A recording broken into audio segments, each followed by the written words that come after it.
Lakini nikukumbushe jambo hili, kuna amri kuu za Mungu.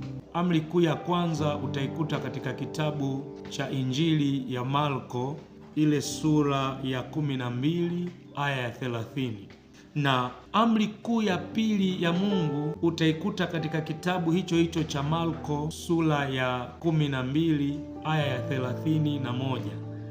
Ya kwanza, unaposema unampenda Mungu, lazima iwe katika kumpenda Mungu kwa moyo wako wote, kwa roho yako yote, kwa akili zako zote na kwa nguvu zako zote.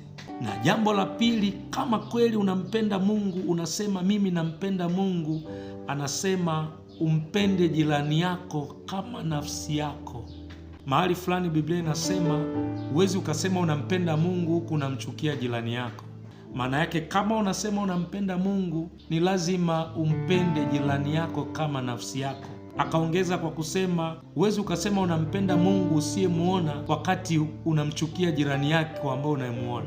Kwa hiyo kama unamchukia jirani yako, maana yake humpendi Mungu.